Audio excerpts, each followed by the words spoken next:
Now, as you probably know, this is the weekend where we celebrate the birthday of Dr. Martin Luther King. And for too many people, the birthday of Dr. King is just another day off. And in many cases, unfortunately, it's a day off where people crawl back into malt liquor cans and things of that sort and talk about how great it is that there was Martin Luther King. Let's go out and get drunk. But there's a real purpose to understand the importance of an individual like Dr. King. And the reason is that an individual like this, who lived the life as a leader, not because he was handsome, but because he spoke the truth. And his charisma, he was a charismatic figure. If you listen to him speak, it gives you chills. But what he did was he addressed the crisis in the country in a way that spoke to the hearts of people. And from working on this, Freddie actually started to develop that quality of leadership that was already there in him.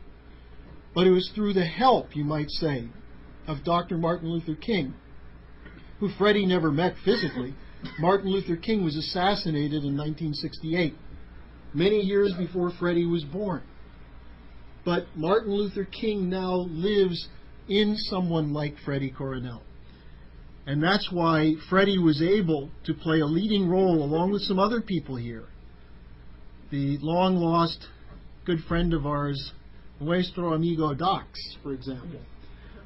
They were able to play a role in helping to build the Mexican LaRouche Youth Movement because of this understanding this principle of leadership. So, Freddie? Yeah, Freddie. Okay. Come on in.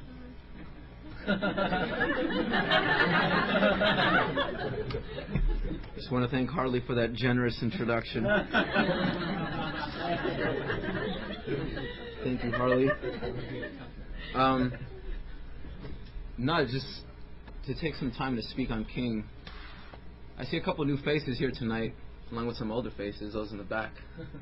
But if either one of the contacts here have ever organized with us before out in the streets, you'd recognize that it's not an easy thing to do. I mean, oftentimes you'll find us out in college campuses or the streets or post offices or whatever. And if you come out organizing with us, even the members, it ain't anything that's easy.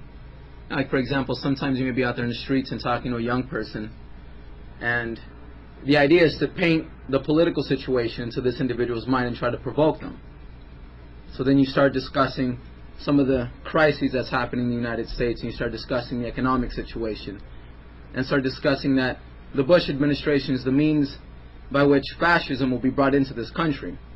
So you're discussing this, and the guy's like, and all of a sudden, a very young, attractive woman just walks by, and he's like, He's like, look, fascism right now is going to take over the United States. Damn.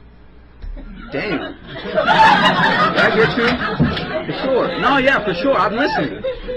And it's just like, damn.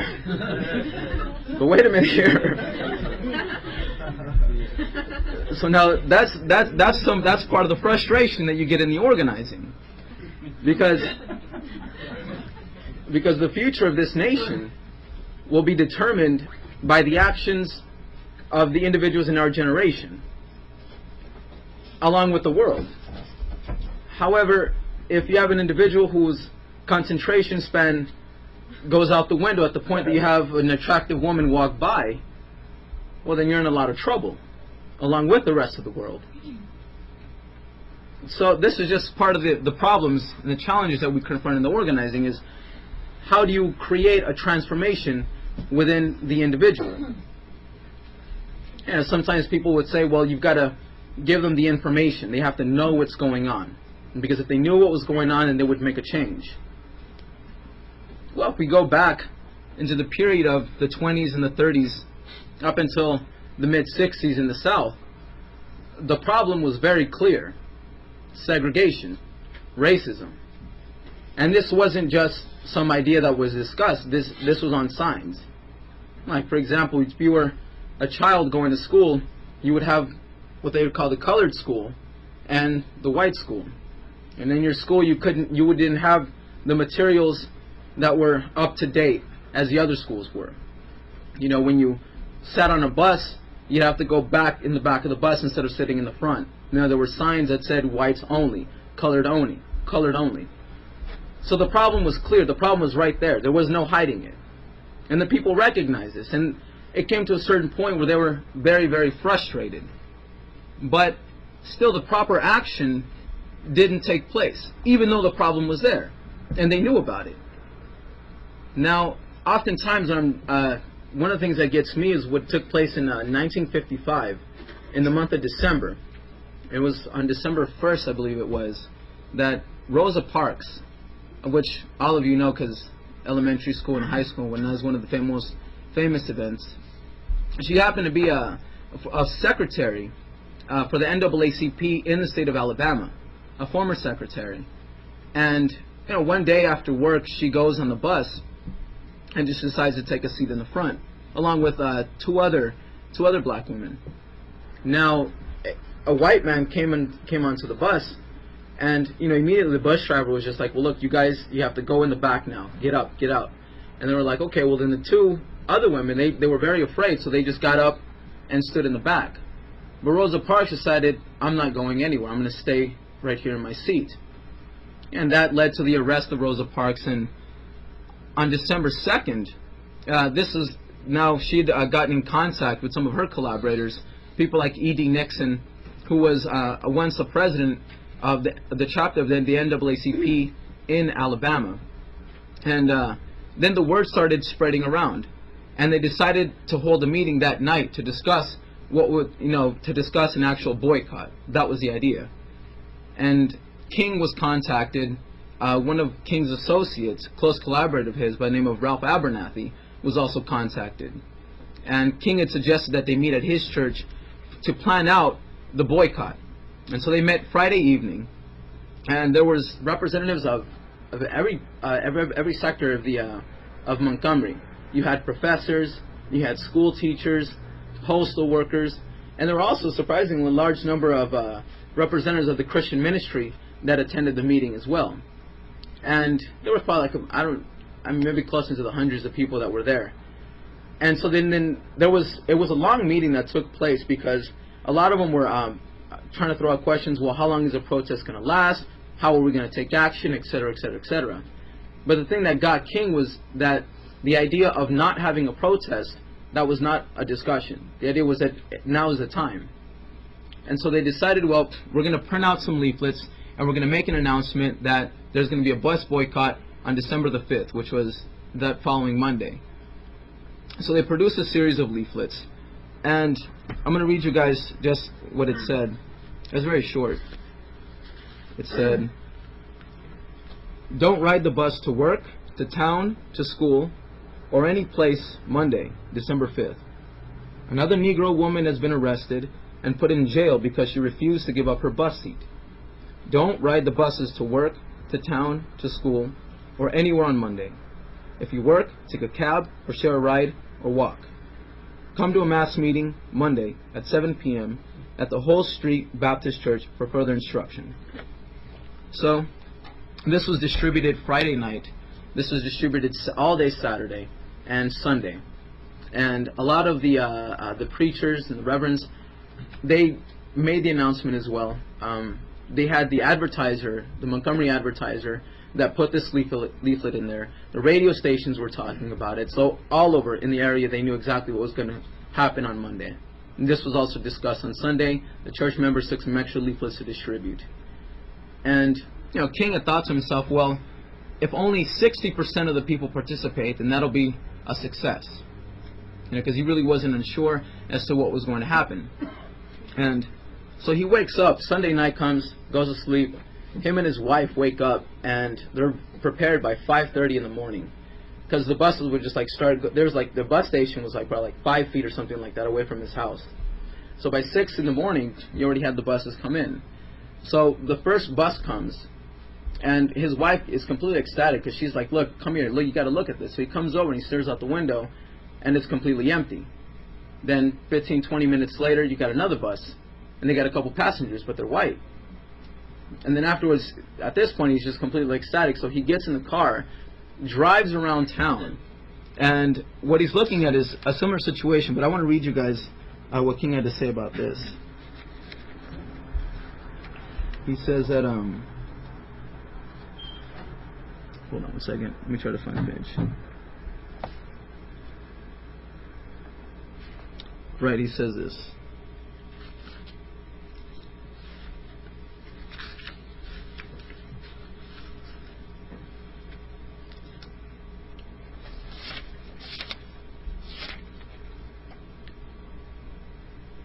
During this hour, at the peak of the morning traffic, I saw no more than 8 Negro passengers riding the buses.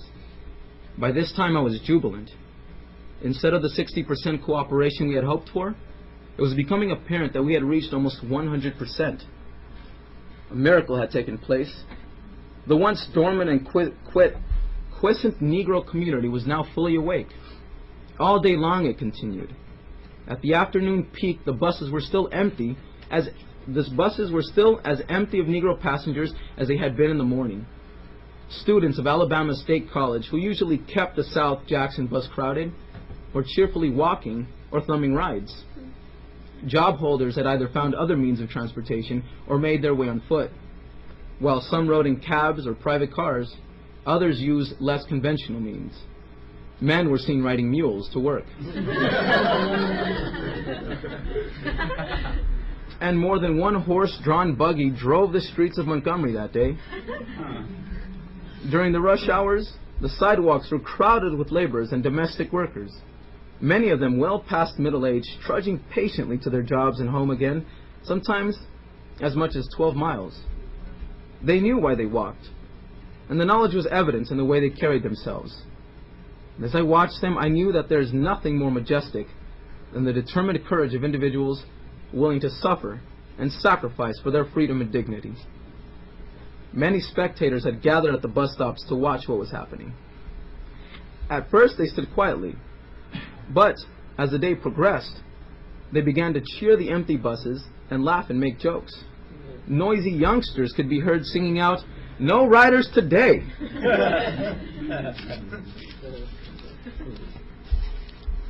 And afterwards, they had convened at because this was the same day that they were going to have the mass meeting. So they convened again at the church, and just to plan out what was going to happen. And this is when they had set up what was called the Montgomery Improvement Association, which was the organization that became established by King and others to look over the affairs of the bus boycott. And later on that evening, at about 7:30, the meeting got started half an hour later. And there was traffic. When King was driving there was traffic like 5 blocks away from the church. King himself said that he had to park like 4 blocks away from the church, and it took him 15 minutes to get through the crowd. And they had set up loudspeakers outside because there was 2,000 to 3,000 people outside the church, and the whole entire church was full. And as soon as the meeting began, Rosa Parks was there as well. They'd paid the bail, and she was in the church along with other speakers. And they started off by everybody in the church singing "Onward, Christian Soldier." And then King came forth, and he started delivering a speech. But mind you, I'm sorry, could somebody give me some water? At this point, the people are completely ecstatic. They're all hyped up, because especially given the events of the day, how there were no riders in the bus, etc. And so then King gives this speech. And I'm going to read excerpts of it. We could also play this for you. There's a CD that has this particular speech. It's kind of difficult to listen to, just because some of the words aren't as clear, because there's a lot of commotion happening with the audience. But I'll start as soon as I get this water. Clear the throat a little bit. If you do want to play it, get the CD. We can play it afterwards. So I definitely want, if you guys want to, Joe's got the CD, we can listen to it afterwards.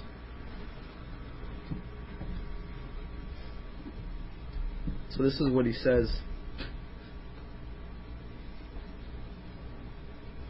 We're here this evening for serious business.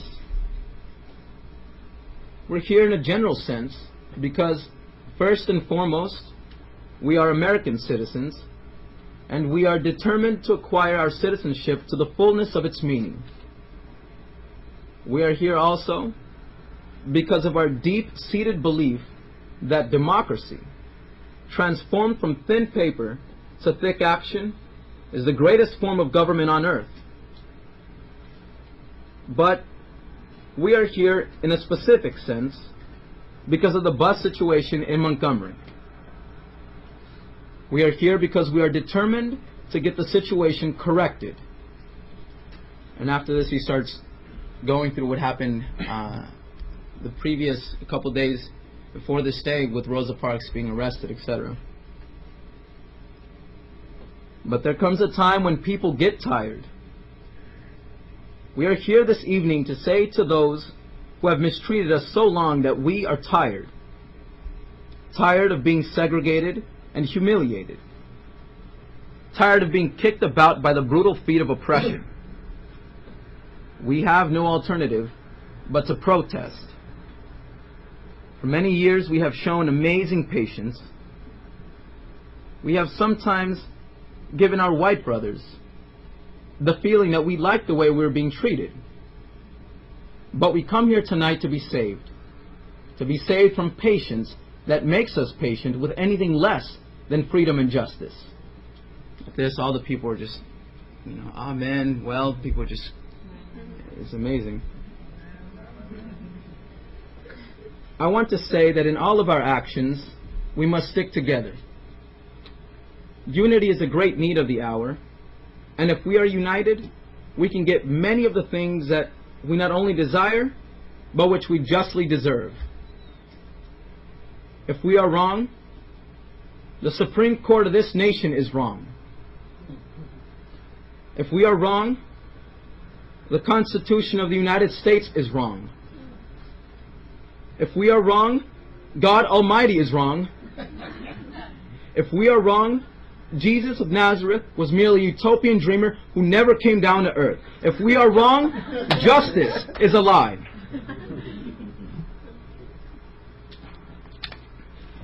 So you could just imagine the population hearing this.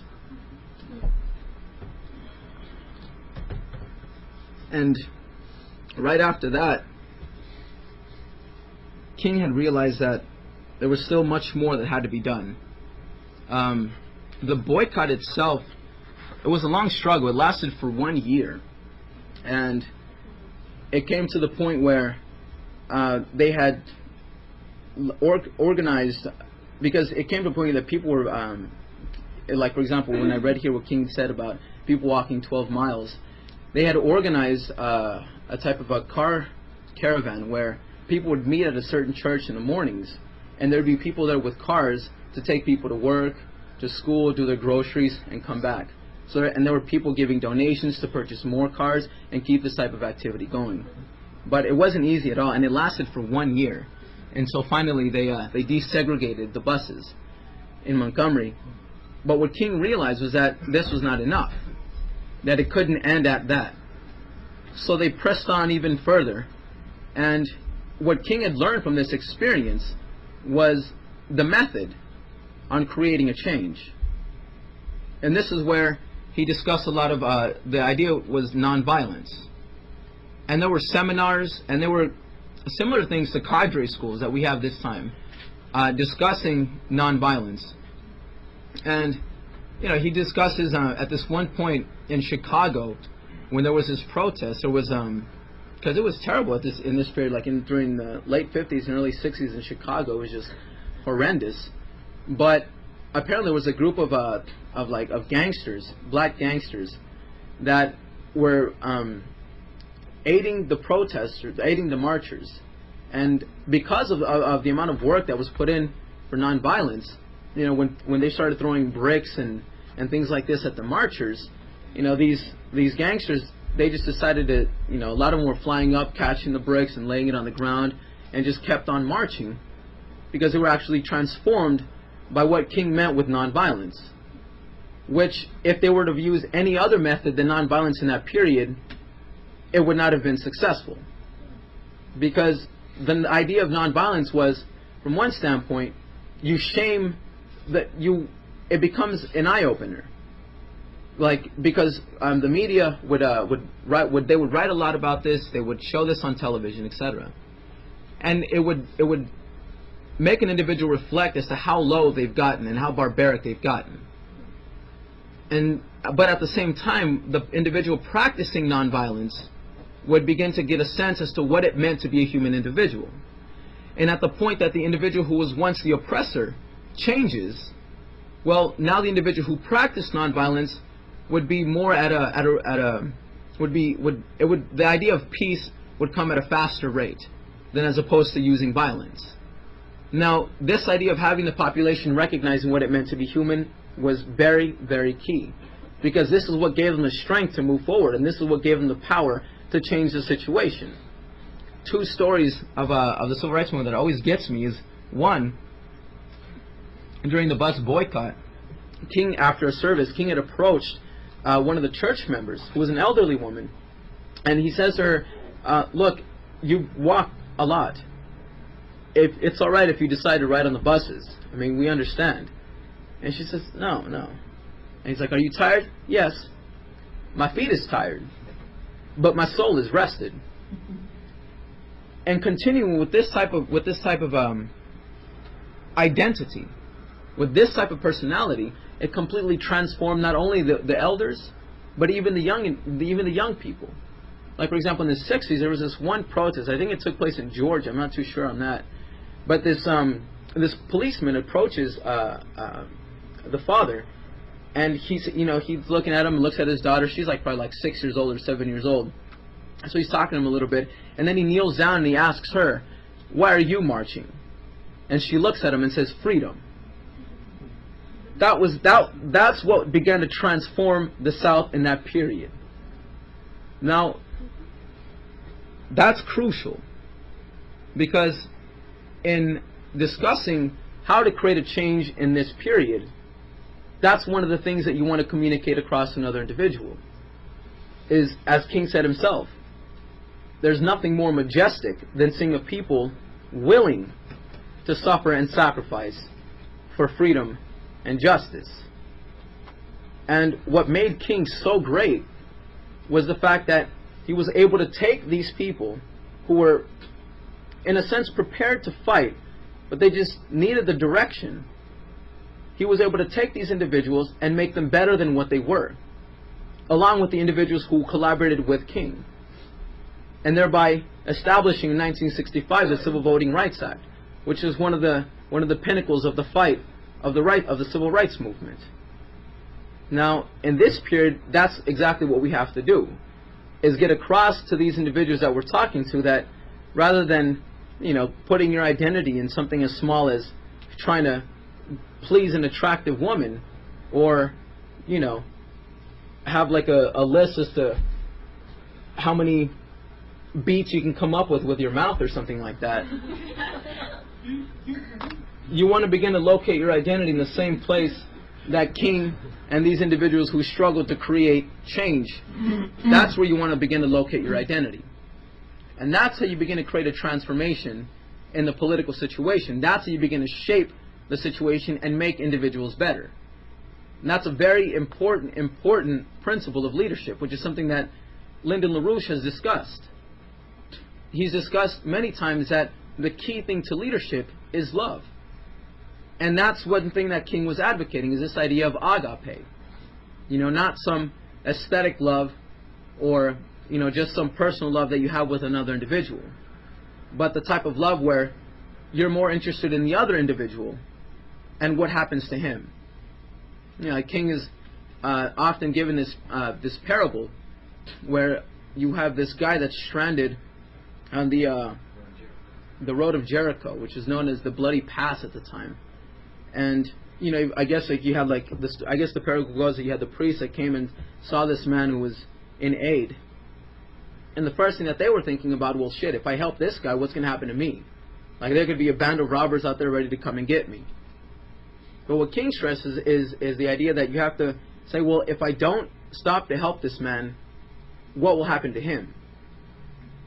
That's part of agape, which is what creates the transformation that we need in this particular period. I mean, just to bring things to a conclusion, today is Martin Luther King's birthday. He was born on this day in 1929. However, it would be a great disrespect to celebrate it today and during the month of February. But we should be paying our respects not only to King, but to those who were as great as King, by creating a revolution and transformation worldwide through what LaRouche has laid out as the key way of bringing peace in the world, which is through his new Bretton Woods economic system. I'll just bring things and give it back to Harley with that.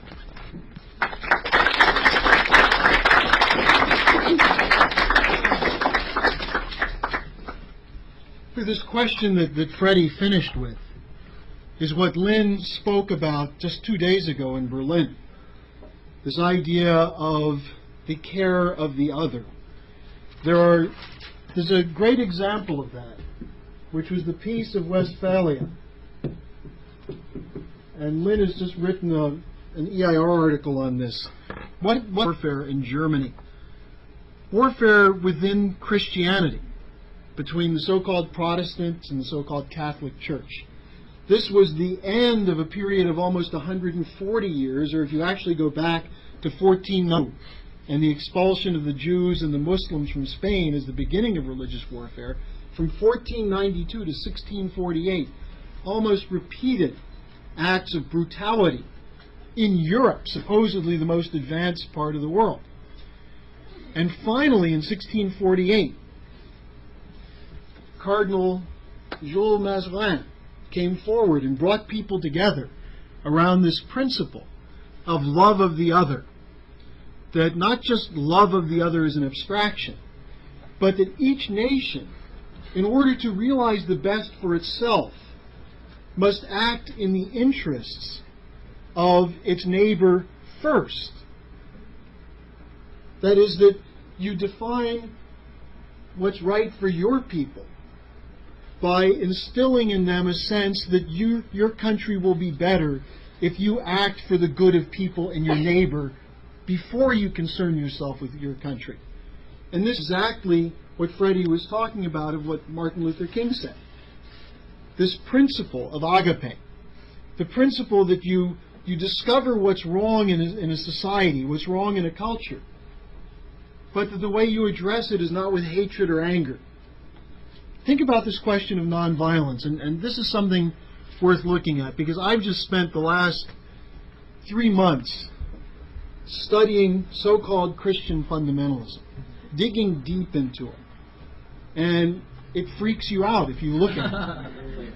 Because if you look at the actual mission of Jesus Christ, Christ as a historic figure, Christ as the Son of God, the Messiah, you look at what he did during his lifetime. In particular, you look at the Sermon on the Mount, which very few people today who call themselves Christians understand. The idea of parables, metaphor, people don't get it. It's a lot easier to focus on the death of Jesus, which is what this lunatic Mel Gibson just did, so that you get people to feel guilty. Oh, Jesus died for us. Look what he went through.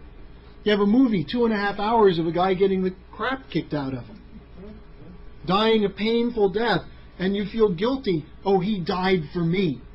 So what does that mean? That means that I have to accept him as my personal Savior. Well, what does that mean? I don't know. I mean, if I do it, don't I go to heaven? I'm not sure what it means, but I'll say it. Now, what was the actual mission of Christ? What did Jesus say? This idea of loving your neighbor, of acting for the other. Judge not that ye be judged. If you look at these things, judge not that ye be judged. Think about that. What do you see in the Christian right? They're all judges. You're immoral. You're evil. This guy, Clinton, Satan in the White House. He's evil.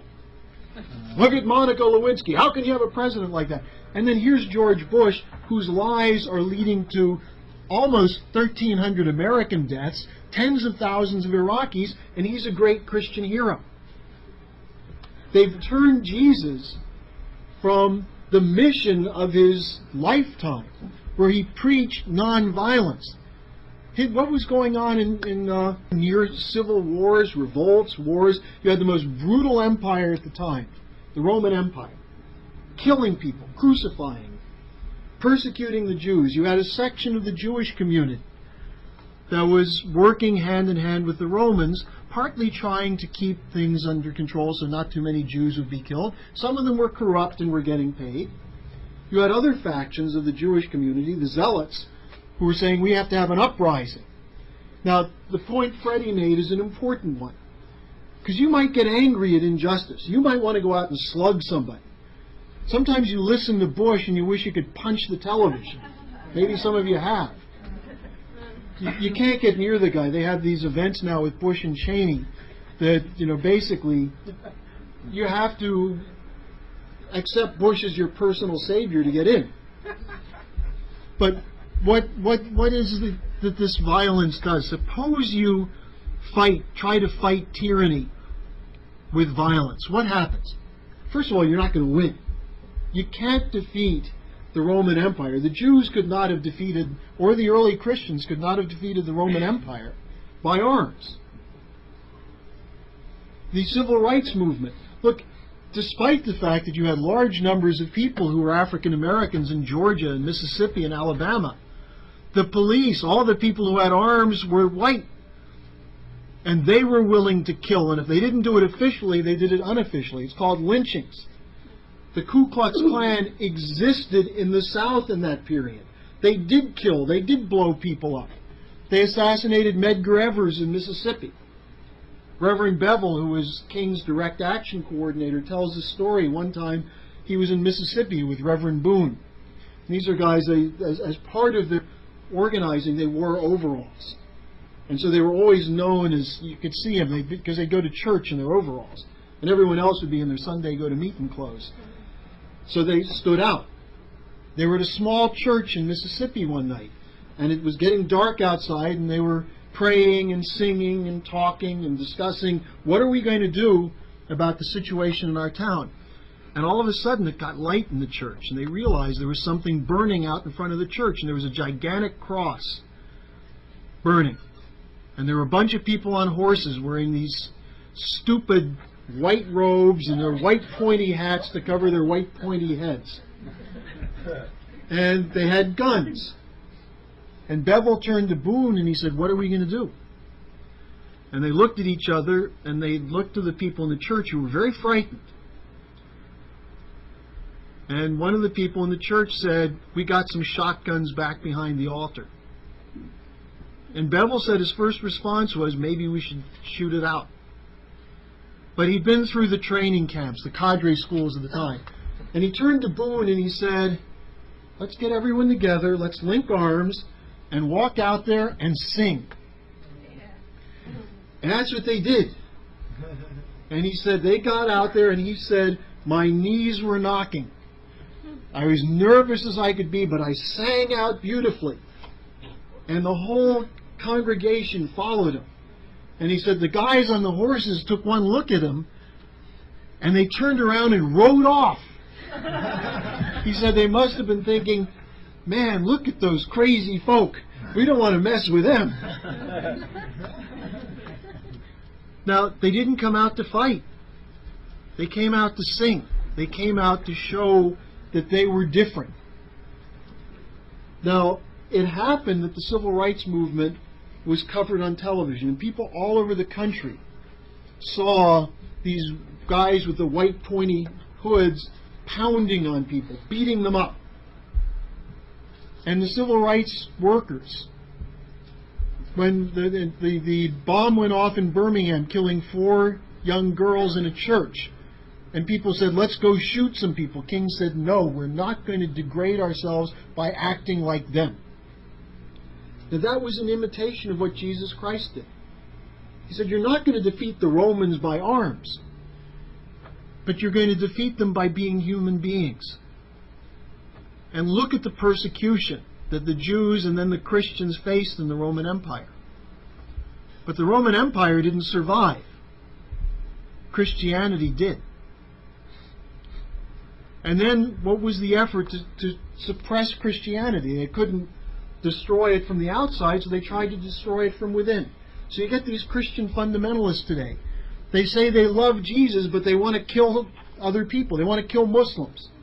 They want to kill the so-called terrorists. They're not so happy with the Jews, although they say, well, look, we'll give the Jews one more chance. Jesus is coming any day now. You can accept him this time, or you're going to go to hell forever. But then you've got this one group called the Christian Reconstructionists, the Dominionists. They're called Postmillennialists. See, there's premillennialists and postmillennialists. The premillennialists believe in the rapture. They're the ones who believe that at any moment now there could be a rapture, which means Jesus calls the faithful to heaven. And at that, you've seen these bumper stickers on cars. In case of rapture, this car will be there'll be no driver in it. Unmanned, that's right. This is what the book Left Behind is about, the whole series. Planes are flying, and all of a sudden the pilot is raptured, and the plane goes crashing into the ground. I mean, what kind of God is going to kill tens of thousands of people to bring a few people up to heaven? Well, the kind of God who's a vengeful, angry, nasty God who says, if you didn't accept me before, you're going to have to go through hell, called the tribulation. And there's 7 years of tribulation. First 3.5, there's a phony peace. The Antichrist makes a deal with Israel, and it looks like peace. And then the last 3.5 years, the Antichrist is out killing everybody. And in the end, millions of people gather in the plains of Megiddo, and Jesus comes down in a white horse and kills millions of people. And then you have peace. 1,000,000 years of peace. Now, if you're a premillennialist, what do? You pray in the hopes that you won't be around during the tribulation. God, please rapture me, because I don't want to have to be there for these wars. Now, that's pretty bad, but the postmillennialists are really frightening. They believe that Jesus doesn't come down until you get rid of all the evildoers. Now, listen to the language here. There are evildoers who are out there who are the spawns of Satan. And we've got to cleanse the earth of them so Jesus can come back. Abortion doctors, we got to kill them. Homosexuals, kill them. Jews who don't accept Jesus, kill them. Muslims, kill them. Christians who don't believe in this, kill them. Didn't some of you guys see people denouncing Billy Graham? Why? Billy Graham's soft because he says you have to love homosexuals. These are guys who would say, kill homosexuals, right? Stone them. What about judge not, yet ye be judged? The hell with that. That's Jesus in his wimp phase. We're going to ignore everything Jesus said until the crucifixion. And then we worship the crucified Jesus because he died so that I can be a sinner. And what's their view of man? Man is evil. Life is dreary, it's mysterious, you can't figure it out. The only thing you can do is get through this life. And then you get eternal life next to Jesus. So, you kill, you fight. The postmillennialists believe that the Old Testament law should be the law of the land. In other words, you stone adulterers to death. You stone homosexuals to death. These are guys who say we're fighting barbarians in the Islamic world. They're worse than the mullahs, worse than the worst grouping, the most extreme grouping of the so-called Islamic fundamentalists. Now, these are people it's hard to love. But President Bush is becoming a postmillennialist. Listen to his language. The evildoers. We will not rest until we get rid of the evildoers. Fortunately, he's a bit of an idiot. So he's not going to be successful in this. Because as we saw from the Michael Moore movie, he says, we won't rest till all the terrorists are done. Now, watch my backhand. Watch mine swing. In the midst of talking about it, so. Now, look, what we're dealing with then with someone like Dr. King is someone who actually believes in the mission of Jesus as the way that you should organize your life.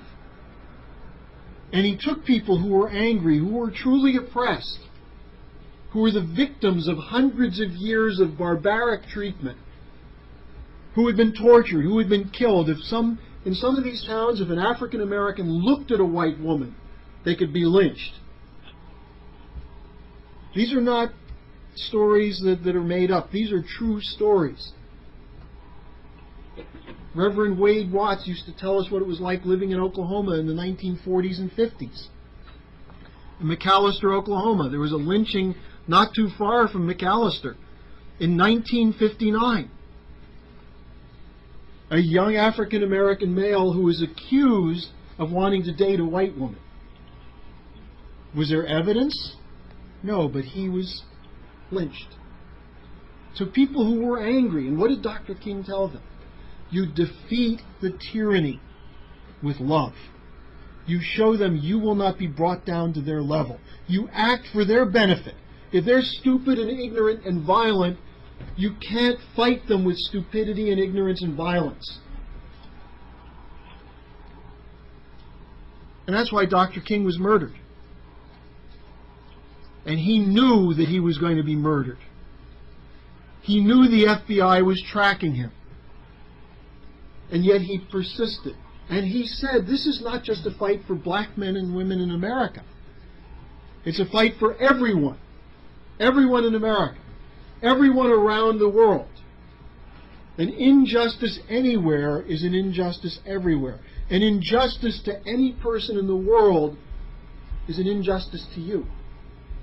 And you have to fight not just to end the injustice by doing things that are good, but by changing the heart of the oppressors, by showing them the difference, what it means to be truly human. And the discussion Freddie gave you is about this bus boycott. It was an incredible story. There's one after another event like this, up to the point that Dr. King led a support operation for the Memphis sanitation workers, a union that was 60% white. And he was in Memphis supporting that union strike 2 days after he was in Los Angeles, where he spoke against the war in Vietnam.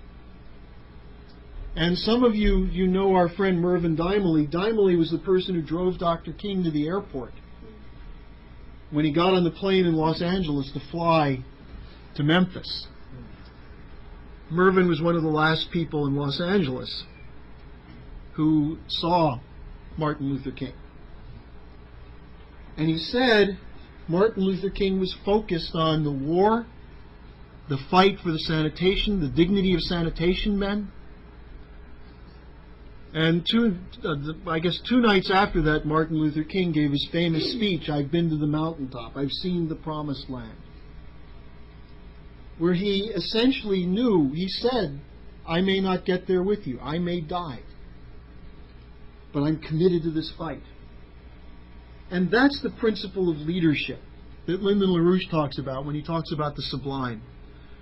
Someone who acts for the other, and acts for the other in everything that they do, with the idea that they may be spit on, they may be shot and killed, but they will present an example to human beings of what it means to love another person, to love another nation, enough so that you would give up, if you had to, that which is most precious, your life. Now that doesn't mean you go out saying, shoot me. It doesn't mean you provoke wildly to cause people to want to hate you. Loving your enemy, loving your neighbor, oftentimes means overlooking how bad they might be towards you. And it doesn't mean just overlooking it. If someone does something that hurts you, you can't just block it out. But on the other hand, if you hate them, then you're reduced. you're reduced to their level. Now, how do we deal with Republicans in this period? Because you're going to run into a lot of these so-called Christian fundamentalists who are going to say, I don't care what why should we help people in Africa? Jesus is coming. Why should we care about the people in Los Angeles who don't have health insurance? They could get a job, they could work, they could get insurance. If they didn't do it, it's their own fault. That's a pretty horrible attitude, isn't it? To a 6-year-old who's an orphan? Let that 6-year-old start to work. They're now saying that people who are mentally disabled, people, schizophrenics, for example, extreme manic depressives, they're covered by Social Security. People who are diagnosed and given medication to help them get through the day. People who have serious mental problems get money from Social Security. You know what the Republican plan for them is? They should work. We should find jobs for them. We shouldn't give them charity. They should have to work. Now, do you realize people who have these kinds of problems would love to be able to work? They're saying with the mentally retarded. You know, my father worked for years in Vineland, New Jersey, a school for my father's area of expertise. He was one of the people who in the early 50s opposed the idea of locking retarded children up in these schools, in these, not schools, but in these essentially camps, far removed from, and the family would go see them once in a while, and you'd basically write them off as human beings. And my father said that they could learn to speak, and he was going to teach language skills. And this was his area of work. And he actually had fairly significant progress. In fact, there are people who were students of my father at the school who did hold jobs and did end up leading productive lives. And for his work, my father was appointed by John Kennedy to the President's Council on Mental Retardation. Today, what are they saying? That's a waste of money. These are not really humans. They're unformed humans. We can't afford to take care of them. It's kind of hard to love someone who thinks that way. It's kind of hard to act in their interest. But we've got to fight with people who fall for these kinds of tricks that are played by Karl Rove and Bush and others. We got to help them see how foolish they are.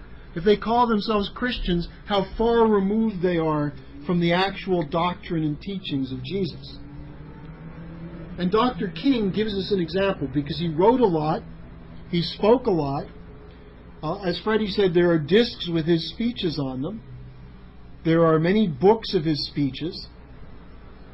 And I think that we should commit ourselves as the commemoration to Dr. King's life to make his ideas alive, not just on his birthday, but come to know him. Each of you come to know that there was somebody who lived in the United States not too long before you were born who had this kind of idea and this commitment and lived this kind of life.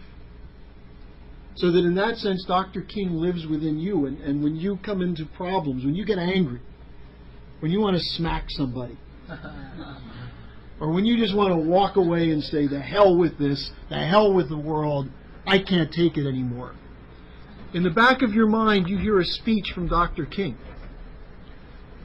or in the front of your mind, that Dr. King lives in you in the same way Jesus Christ's teaching should be in you. The work of Plato is part of you. The beautiful masses of Bach and Beethoven are in your mind. That these ideas that man is better than we behave toward each other. And from that standpoint, then we look at what happened after the tsunami. And we see what happens when you don't develop a nation. When you don't commit yourself to the simple policies of helping people have decent health care. Roads, railroads, telecommunication systems. You know, they're now saying there might be 260,000 people who died in the tsunami. So what do we do in the case of something like this? How do you show love to the people who survived and respect for the people who died? You develop Eurasia.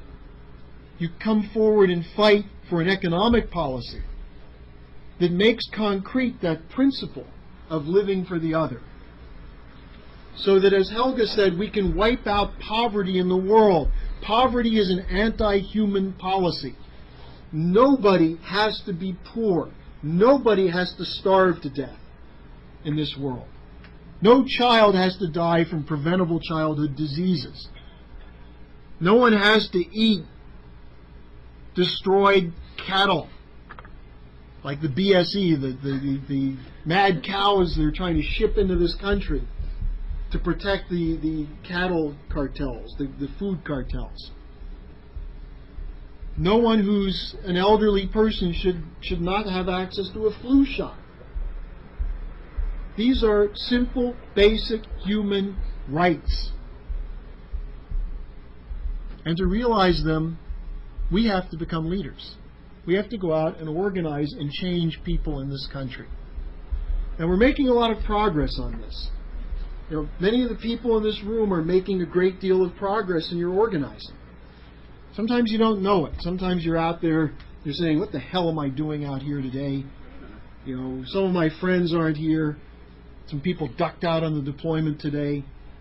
I'm going to get them when I get back. Why should I be out here when they're not here? No, actually, we're in a position where we can organize and recruit hundreds of young people. Now, we've got something coming up in a couple of weeks, 3 weeks from this weekend, called a cadre school.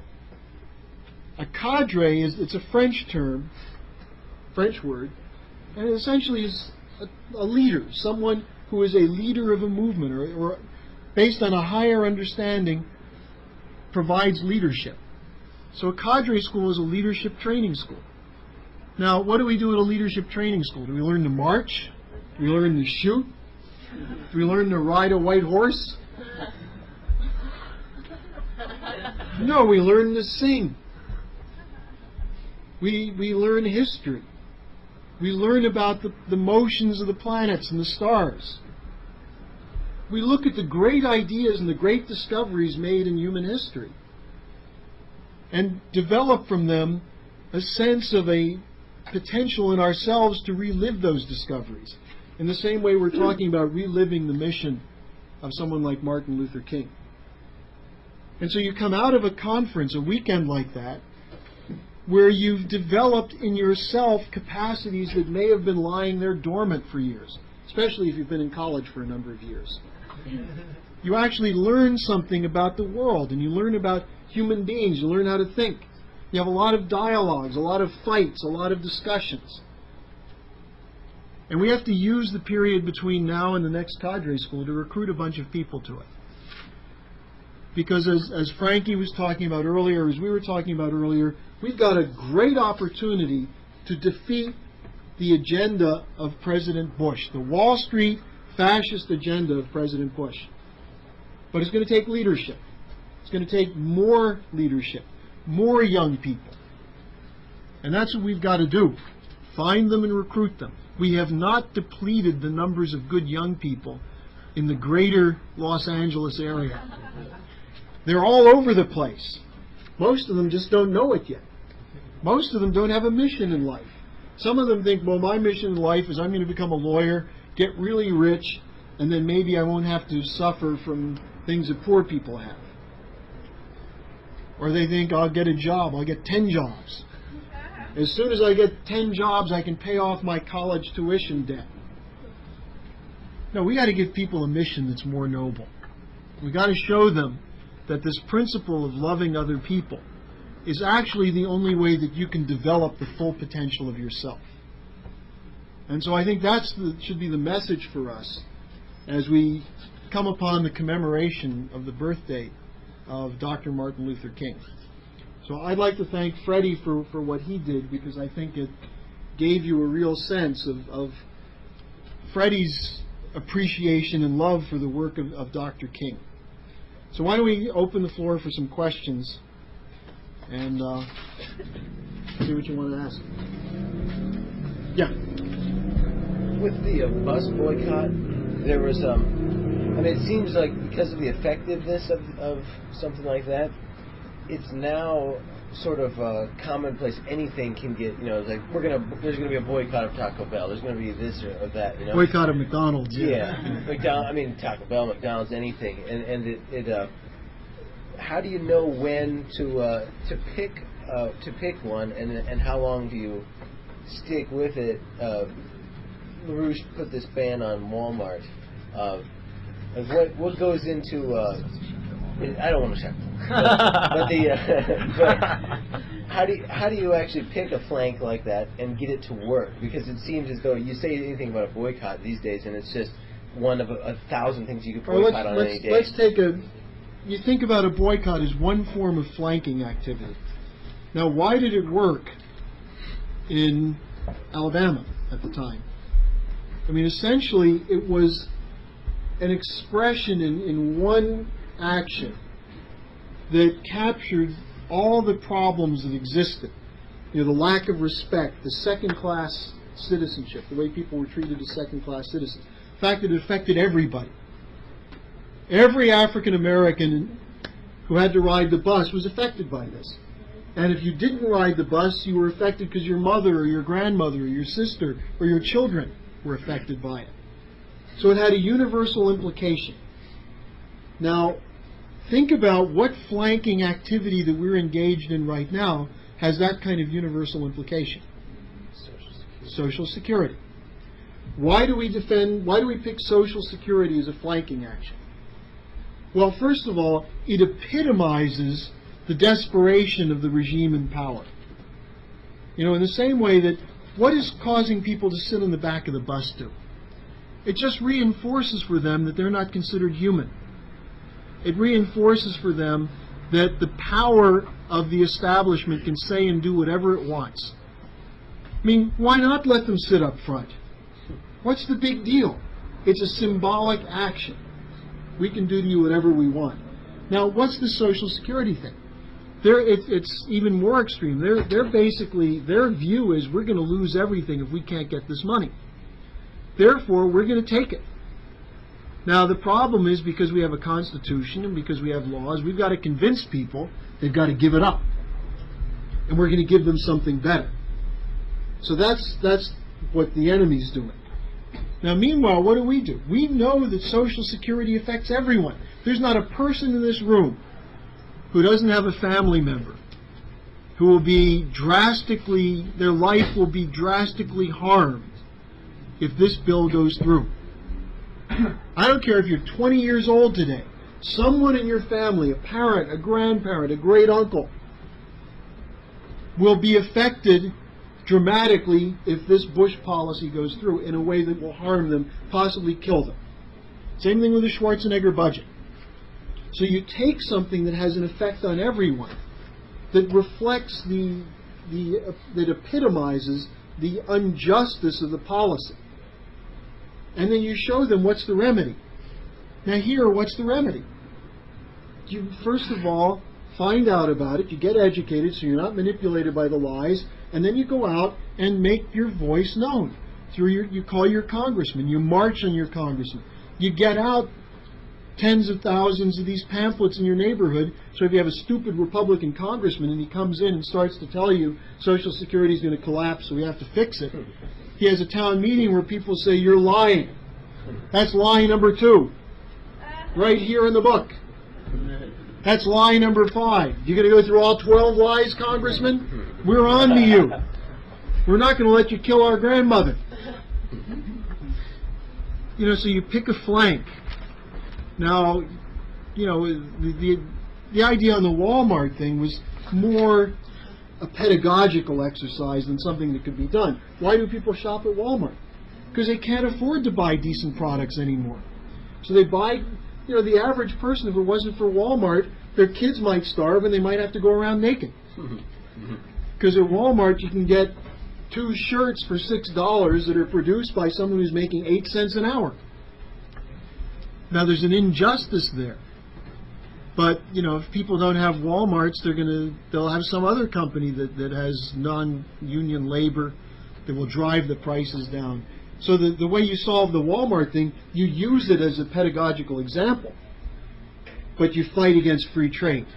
Your real target there is against the free trade policies that are responsible for this. So, you know, what Lynn tends to do, Lynn is a bit of a strategic genius. He picks a flank. Now, we have to win this fight, because if we don't, if they win Social Security, they're going to go for permanent tax cuts. They're going to go against Medicaid and Medicare, because after all, if you're poor, why should some rich person have to pay taxes to help you get medical care? If you can't afford it, then why don't you just do the decent thing and go off and die, buddy? That's what the Medicare fight is going to be. If they win on Social Security, they're going to say, well, we can't afford all this expensive medical care. He's already starting to say that. Yeah. Schwarzenegger said it. Schwarzenegger said, we can't afford it. This is extravagant. This was a shopping spree by the previous administration. They bought off their special interests. You know, the fact that prison guards now get a living wage, that means a special interest held up the government. Nurses who are saying, instead of 6 patients per nurse, you should have 5 patients per nurse. This was agreed upon by Davis. Schwarzenegger accepted it, and then he rescinded it. And when the nurses protested, he said, that's a special interest. They don't like me because I kicked their butt. That's what he said in public. This is a guy who's a governor who wants to be president, attacking nurses as a special interest because they're saying we could give better care with fewer patients per nurse. And Schwarzenegger says that's a special interest when he's at an expensive dinner funded by Allstate Insurance, Chase Manhattan, Morgan Chase Bank. They're not special interests, of course. They buy the governor. Nurses are out there trying to do something good for nurses and for their patients, and they're a special interest. So you pick the fights that make the point, but some fights you have to pick not to make a point, but to win. And we can win this one. So, other questions?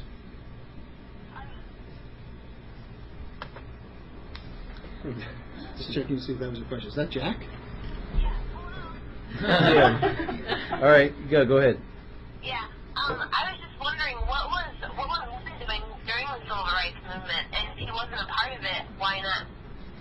Well, I know Lynn was involved in some of the demonstrations in the civil rights movement in New York.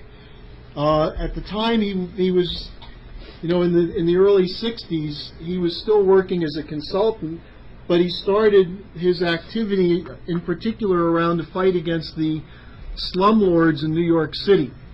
And in fact, our organization grew out of a fight to keep rent control in New York City and to stop slumlords from charging exorbitant rents. And so, in a sense, this was what Lynn was doing, in fact, during this period, the 65 to 68 period, was largely putting together the beginnings of an economic program which said that if you want jobs, housing, and schools, tax the banks, not the people. And so, you know, in a sense, it was an operation run parallel to what the civil rights movement was doing. In '68, there was the famous teacher strike in New York City, where we supported the teachers who were being attacked by the Ford Foundation.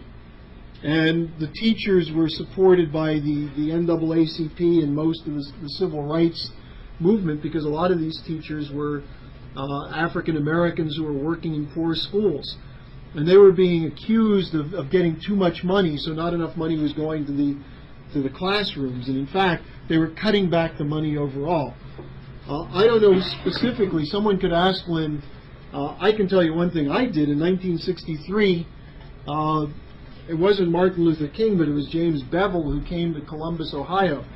And my mother and I marched in a fair housing demonstration in Columbus, Ohio, and I was the only one from my high school who did that, my junior high. And when I went back to school in our 9th grade, civics class or whatever it's called, when I reported on what I did, a bunch of kids in the back of the room started saying, "Commie, commie," you know, calling me a communist for doing that.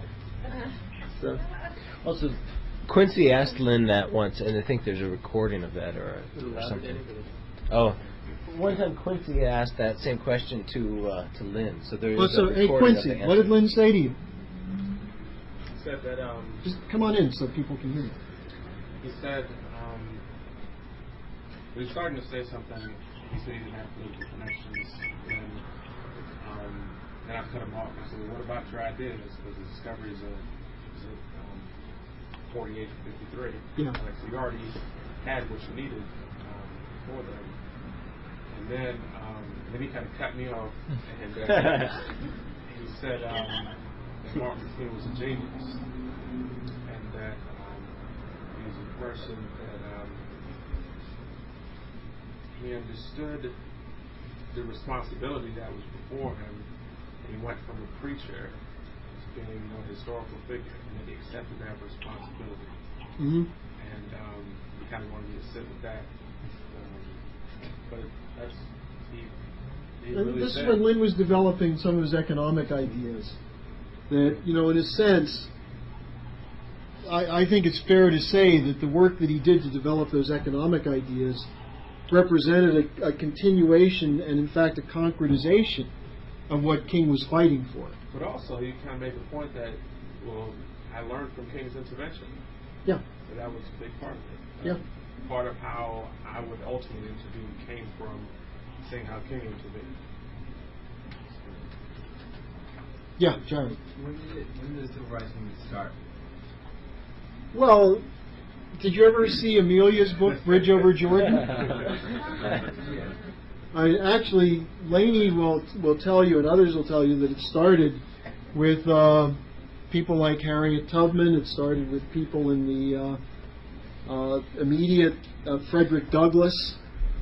You know, it started after the Civil War.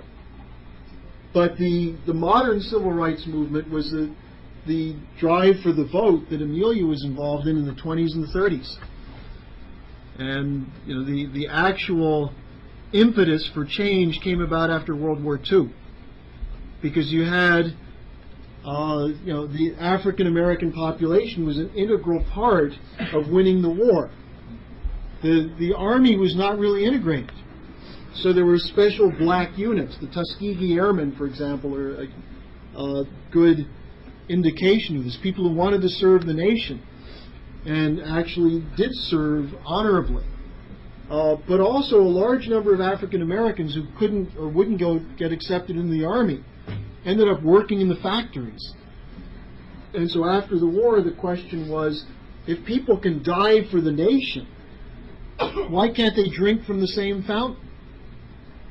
Why can't their children get into schools that are the same schools?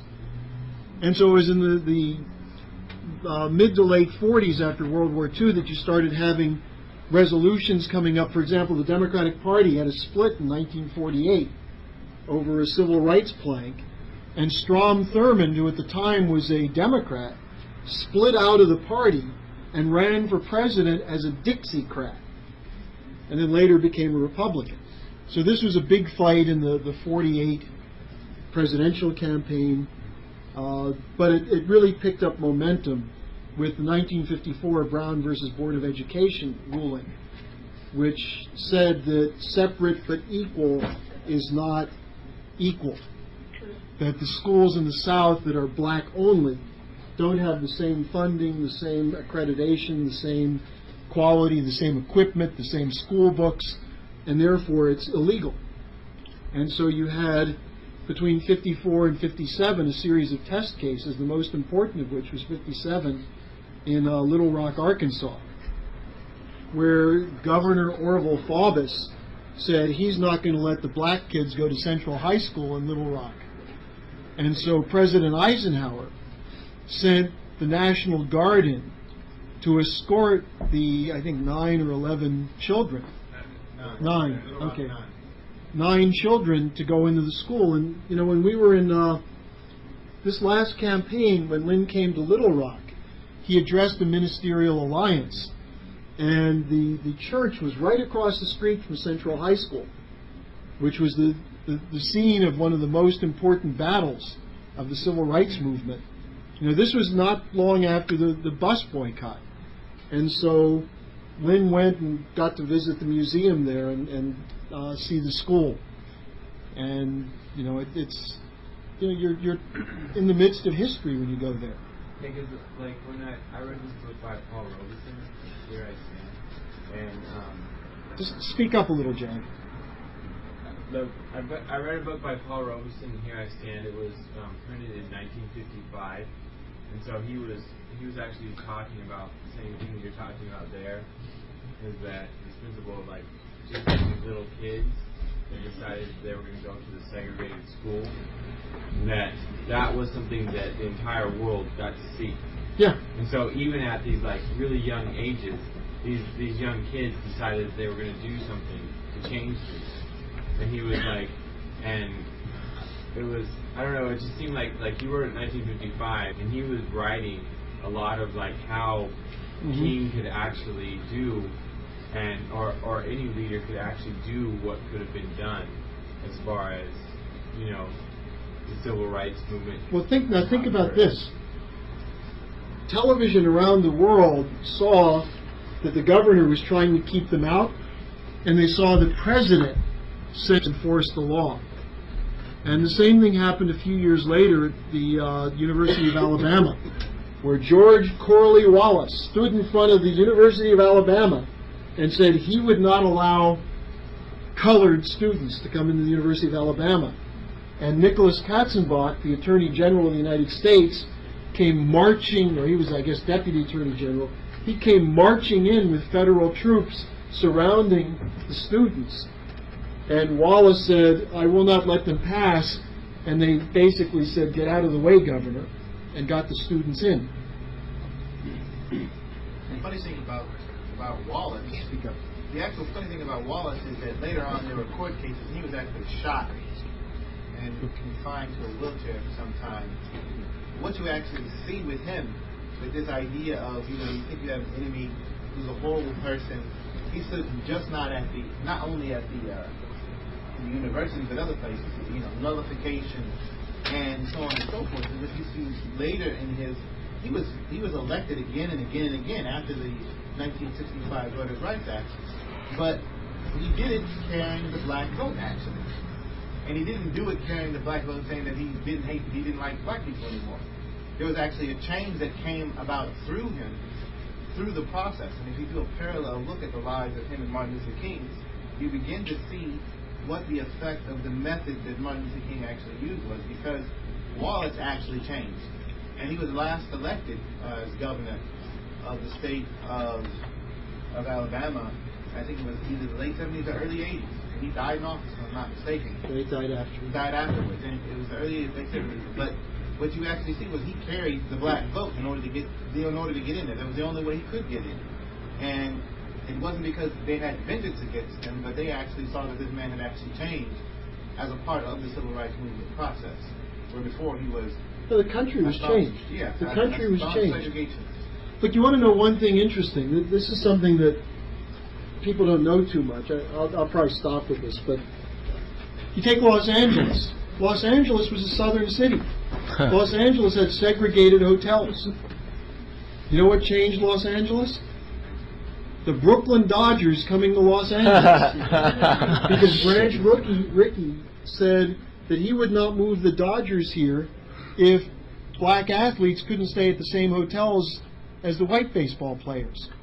And in order to get a Major League Baseball team, they had to go to the hotels and tell them, you got to let African Americans stay here. Now the same thing was then used in 1964 in Houston, Texas, when Judge Roy Hofheinz said that he had to get an agreement from the city to let black baseball players stay in the hotels, or else the baseball, Major League Baseball wouldn't allow the Houston Colt 45s, a typical Texas team. It wasn't about malt liquor either. But the Colt 45s couldn't be part of Major League Baseball until there was desegregation. Now the good news is that they soon became the Houston Astros, because Houston sports teams are all named after supersonic travel. Astros and the Rockets and things of that sort. Yeah, Elena, I think this is the last question. Looking at the civil rights movement Yeah. and our youth movement, can you help clarify the connection that our youth movement is with the civil rights movement? Well, I don't know, maybe Freddie has some thoughts on that. What was the question? The relationship between the civil rights movement and our youth movement. The direct connection, like linking us. Other than the fact that, what? I mean, for one side, we're fighting the same thing that. Usually we can hear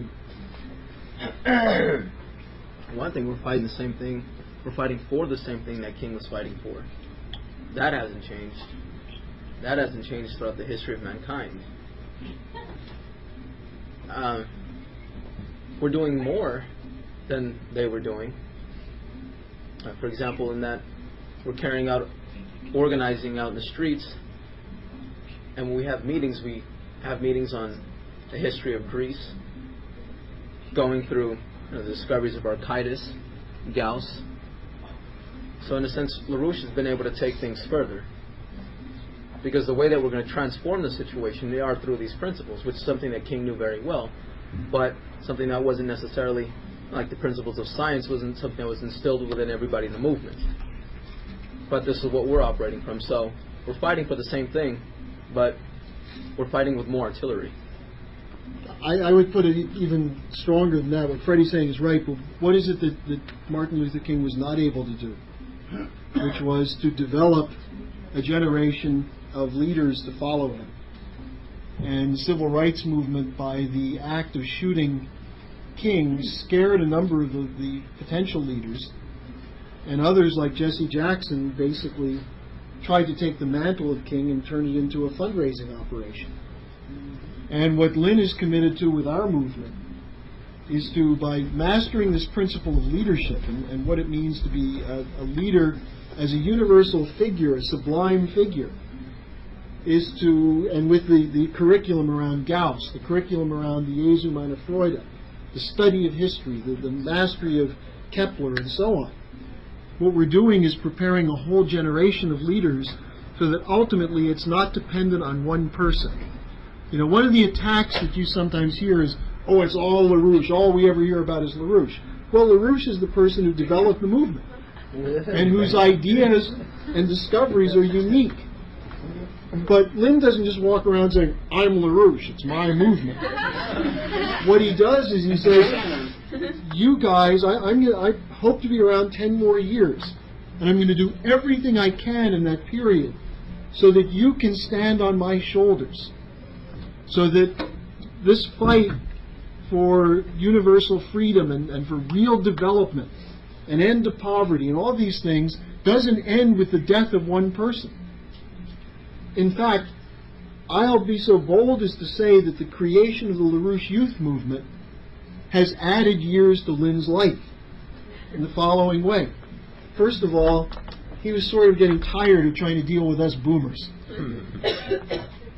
But you guys are challenging him to develop the curriculum that will work. But secondly, by having the potential of a lot of leaders, killing Lynn doesn't destroy the movement.